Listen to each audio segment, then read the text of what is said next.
What is up, everybody? Welcome to another World Cup preview here on Touchline Talk. Thank you so much for tuning in.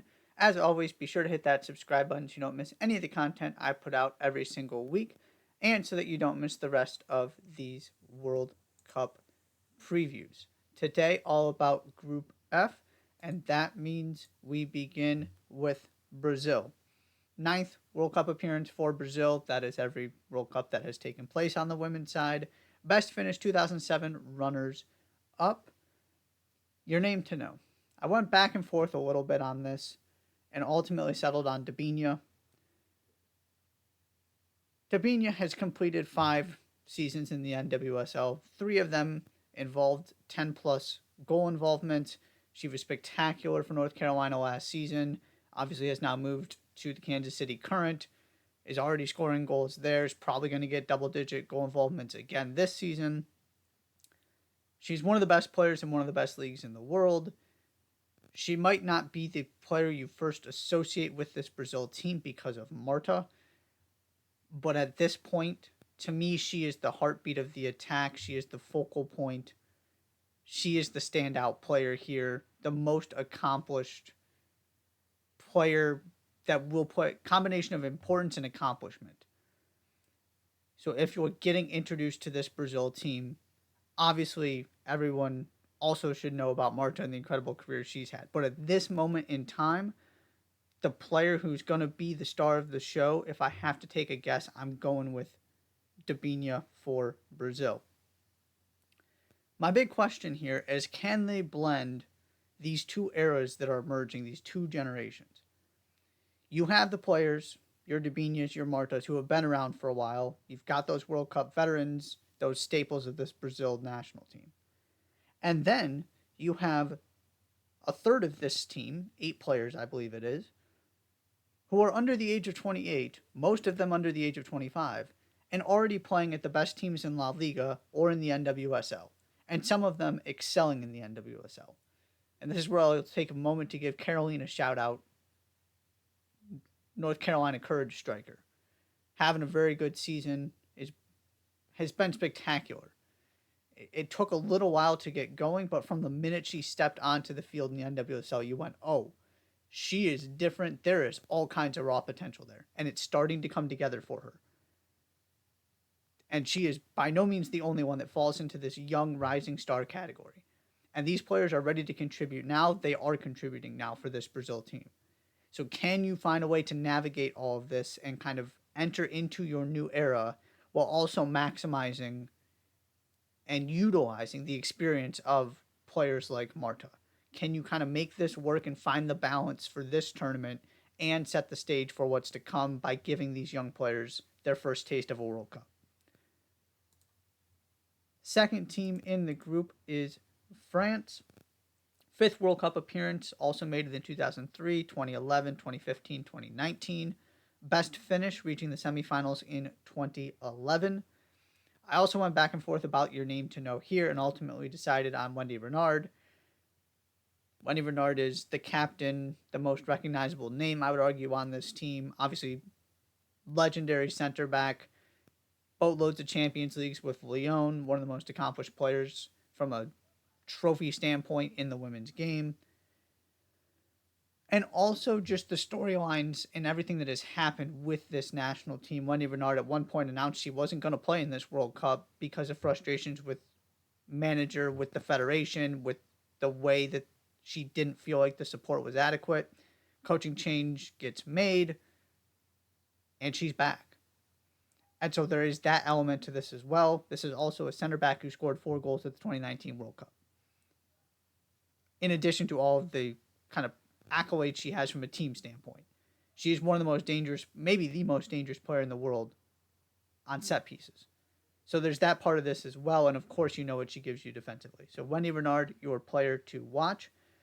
The big question, can they replace the attacking talent that isn't here? Delphine Cascarino and Marie Antoinette Katoto are not just players you would like to have. They would be massive losses for any team in this tournament. And particularly one that, well, deep doesn't have U.S.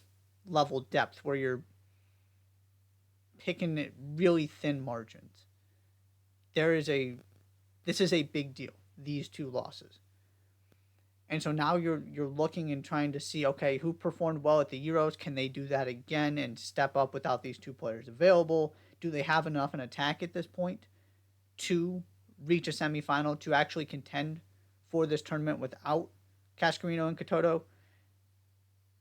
Obviously, there's plenty of talent still on this team. They're the favorites in this group. They're one of the favorites in the tournament. I just have some reservations about their ceiling without these two attackers. I just don't know that they have enough to go toe-to-toe with your Swedens, your Englands, your United States, potentially in Australia if this thing kind of gets rolling and all of the crowds are behind them.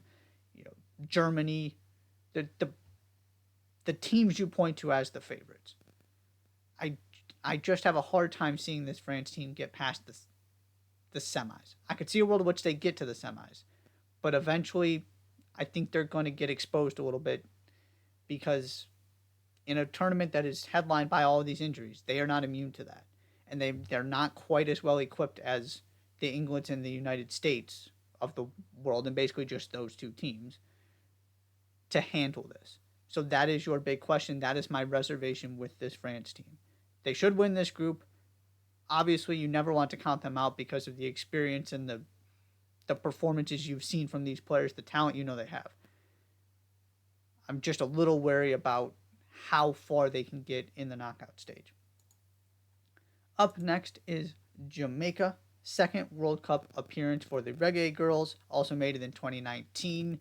Did not get out of their group, so best finish is just a group stage appearance. Your name to know, very simple, Khadija Shaw. Khadija Shaw scored half of this team's goals at the Concacaf W Championship, and then went and scored 20 for Manchester City. I believe she was second in the Golden Boot race in the WSL. There doesn't really need to be more said than that. When you're scoring 20 goals for Manchester City, scoring more goals than Sam Kerr, you're in pretty good company. And so, not only is she the star of this Jamaica team, but I'm looking at this as a possible kind of introduction on the international stage. Because she's playing with the Lauren Hemps of the world, the highest level of players on the club side. But you don't necessarily, when you think Manchester City, you don't necessarily think Khadija Shaw. And so giving her a chance to carry this Jamaica team to really show in this tournament, she is a glaring breakout star possibility for me. I would not be surprised at all if she's one of the names you come out of this tournament talking about. That's more of a people aren't aware of her, and admittedly, I didn't know as much about her as I should have either. It's not like she needs this tournament to prove what she can do. Again, she just scored 20 goals in one of the best leagues in the world. But from an international recognition standpoint, look out for Khadija Shaw. She is your name to know for Jamaica. My big question: how much improvement has there been since 2019? This is a fairly young team. There's plenty of reason to believe they're going to be better this time around. This is also a tournament with the expanded number of teams that is specifically designed to benefit teams like Jamaica, where you go into the 2019 World Cup, you get outscored 12-1 in a really difficult group where it wasn't really fair to expect much more than that. But now when you expand this field, it's a different conversation with this Jamaica team because they are the third team in this group on paper. And maybe if they get one result to go their way, could get into the knockout stage. So it's a very different conversation. And the other part of this, in addition to, not really being able to keep teams in check defensively at the last World Cup, faced Canada, faced the U.S. at the Concacaf W Championship. That didn't go particularly well at all.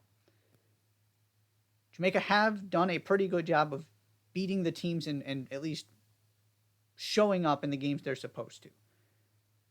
So I feel pretty confident that they're not going to be disappointing. The question is, what are the realistic expectations? Can they find a way to play with the top teams in this group? Because it's not a particularly top heavy group. You're not looking at teams that absolutely terrify you in England, the US, and Germany, all those favorites I rattled off earlier.